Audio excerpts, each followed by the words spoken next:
4,4 milliards d'euros. Ce nouveau contrat plan État-région prévu pour la période 2021-2027 se singularise notamment par un montant record. Jamais un CPER n'avait drainé autant d'investissements pour les 12 départements qui constituent la région Auvergne-Rhône-Alpes.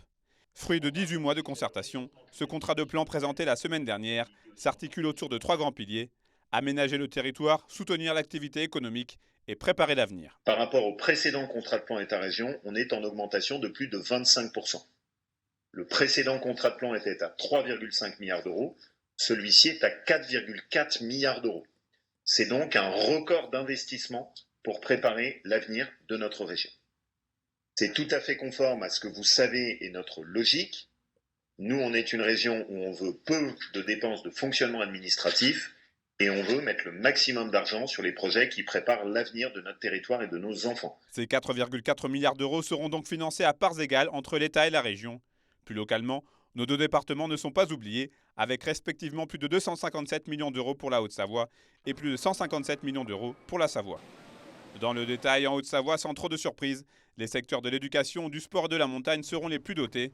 Le campus de Groisy, le futur complexe multi-activités de La Roche-sur-Foron ou encore le musée alpin de Chamonix-Mont-Blanc sont concernés et la liste est loin d'être exhaustive. C'est un très bon CPER pour la Haute-Savoie, c'est un CPER équilibré, c'est un CPER qui va nous aider à faire face à cette attractivité économique extraordinaire, j'en suis désolé, qui se trouve dans ce département de la Haute-Savoie.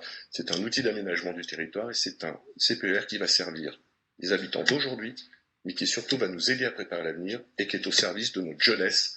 C'est la priorité numéro 1 du conseil départemental de la Haute-Savoie. Pour la Savoie et ses quelques 440 000 habitants, ce contrat de plan État-région fait la part belle à la véloroute de l'avant-pays savoyard, aux ascenseurs valléens ou encore à des projets inhérents à l'université Savoie-Mont-Blanc. On voit bien qu'on est sur des sujets que je qualifie de structurants, c'est-à-dire qu'ils sont au service de ce qui nous permet de préparer l'avenir, d'une part, et puis après, sur des sujets qui sont dans notre actualité dans ce cadre-là. Je pense aux mobilités, je pense à la dimension économique, je pense aussi globalement à ce qui est l'aménagement du territoire. Prochaine grande étape pour ce CPER, son adoption par l'Assemblée plénière de la région Aura les 20 et 21 octobre prochains, avant la signature officielle.